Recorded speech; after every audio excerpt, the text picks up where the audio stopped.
Um, my name is George. This is Olli, and we want to talk or tell you something about the School of Berlin saber fencing. First of all, I want to point out this one. We are not experts, and I am so out of training that I think Olli even knows more than I do. So, what is the Berlin Saber School? During the Napoleonic Wars, there was a guy called Friedrich Friesen. He was in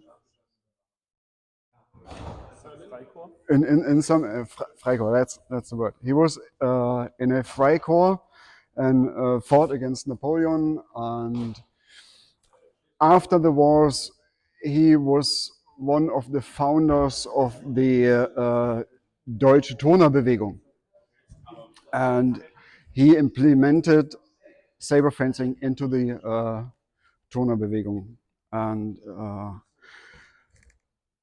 after him, there were two other guys called Eiselen and Seidler.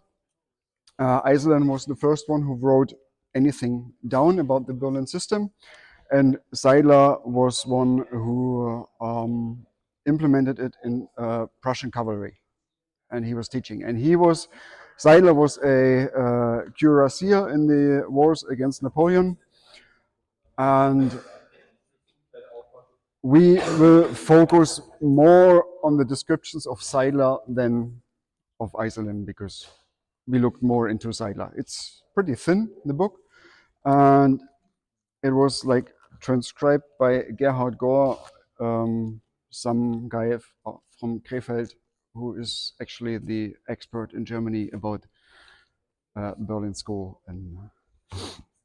And then there's, for your info, like a couple of years ago, someone put translated Seidler and Eiselen and put them in one English book. So for all the English-speaking people, many of you probably know those sabers. Those are well, actually, those are copies of the models 1796 of the British cavalry, and the Germans copied them, changed the handle a little bit, and made the 1811 Blücher saber out of it.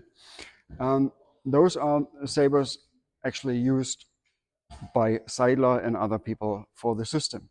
So they definitely feel different than the Bolgard sabers. You see, it has a pretty strong curve, and it's a perfect cutter. It doesn't do any good in thrusting, because the point is kind of at the back edge and not in the middle, so it doesn't thrust very well. It has a back edge, but it's not really used that much. You can use the back edge if you like switch over to the hand and cut on the hand, but everything else is made with nice cuts. One of the specialties where the Berliner Schule is famous for is the so-called flache Lage.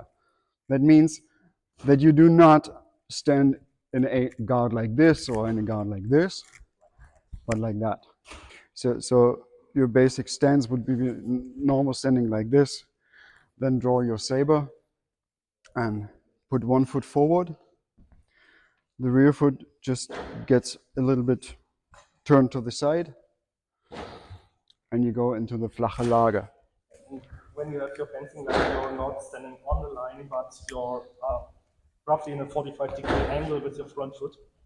And that is also the direction we're lunging. So we're not lunging forward, but we're lunging offline to create more interesting angles for our cuts. Yes, and to create also more energy into the cuts. So Seidler writes, put your hand in front of your shoulder. I personally tend to put my hand a little bit more to the side, because other people like to snipe to the hand, so You keep the flat to your opponent. You're here, you're not doing that, you're doing that, and then you rotate forward. Because if you bring the blade around while you're moving, you will have no edge alignment in your cuts.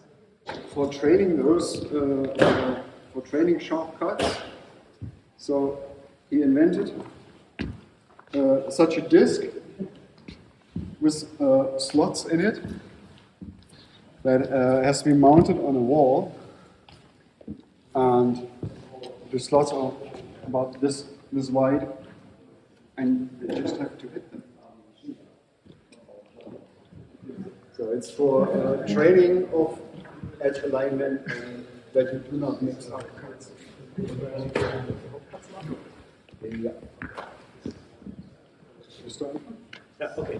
I guess we had much of talking, now we need to practice a little bit. And we will show the 4 basic cuts, which are the straight cuts, and after that the diagonal cuts. And after that we'll show the parries, and then you can go into partner exercises. So we start, or we explained already the cut to the head, which is very easy.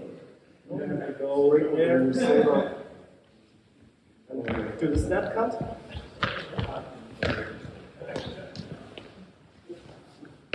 Just do it a few times and we can watch, maybe.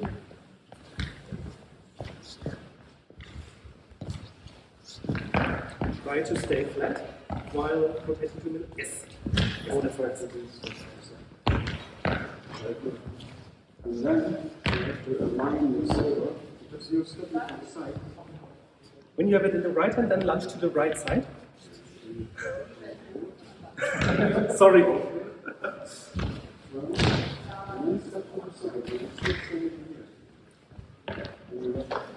And try to fix your back foot. I see many people sliding, but the back foot is fixed and only the front foot moves. So we go for the opposite cut, to the belly. So we go to our basic stance, and that's quite easy because we only let the tip drop to that position with a flat to the opponent. Then we turn our wrist and cut the wrist.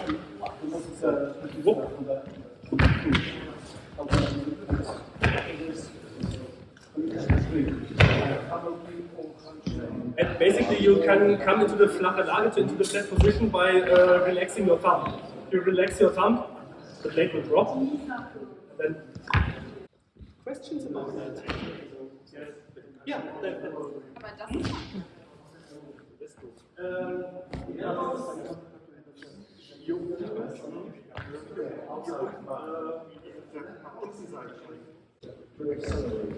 Okay, mine still points a little bit to the side.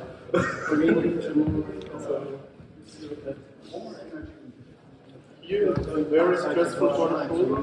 Here it's more than for me. Then make it as it feels right. Just asking, can it work like this? The elbow position is not described, so. Okay, then we do the cut from our own left, which is very easy because we only take our tip back while keeping the arm as straight as possible and then stepping forward. So you gain a little bit of momentum and you cut. And the main power of the cut comes from the lunge. And think about 45 degrees.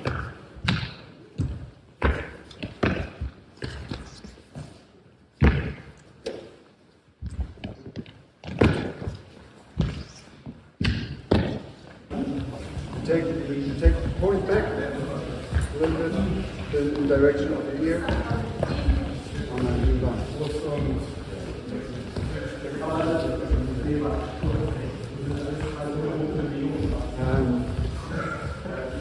When you do all those movements, you're always protected by the flat of your blade. Whatever the other one does, except because some cut low or cross, you're always protected from anything that comes from the body.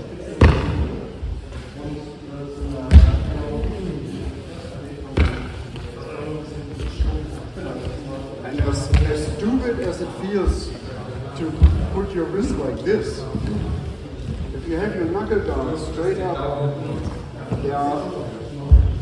there's a very small chance to get hit when you have to cut it off. If you have it like this, you will get hit. Here, mostly nothing happens.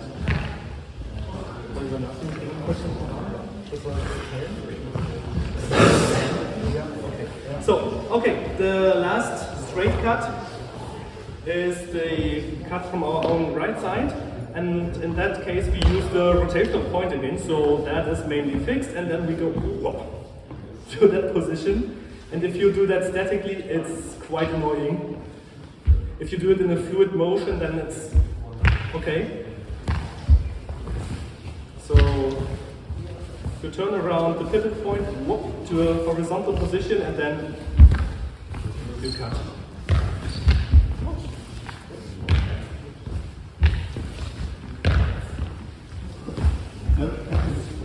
That's horizontal, right? Yeah. That was a very class.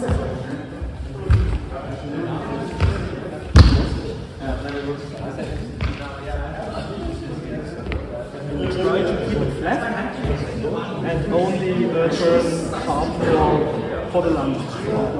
Here and then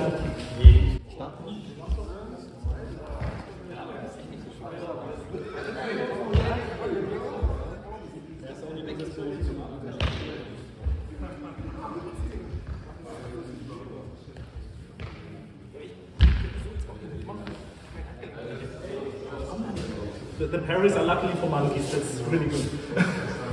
So, your basic stance Maybe you come in a little bit.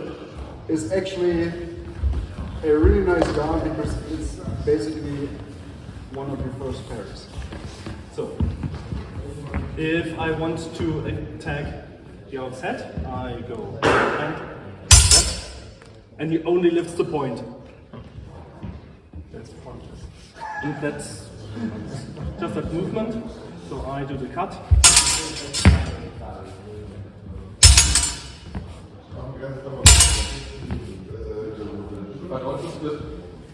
I also slip a little bit. I can, not always, but it's actually described you should slip while parrying. But this is the easiest parry. Just lift the point a little bit.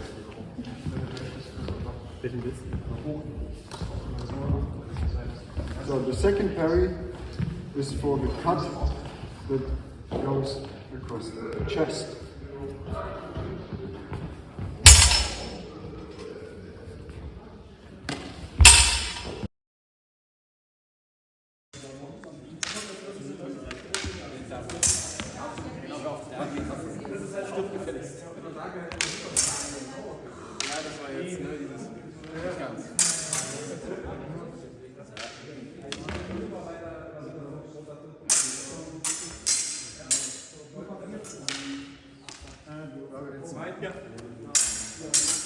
Das ist so richtig, was wir machen. Was wir machen. Zweimal.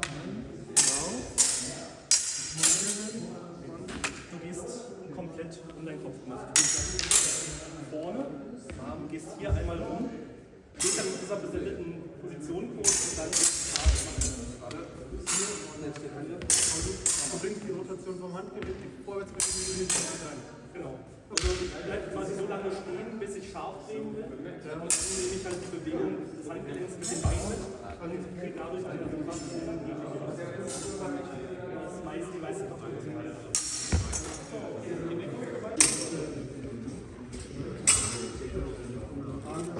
Checken Sie das nicht ein, weil da ja jemand Sabres ist ja mein Silber weggelaufen und dann besiegt hat.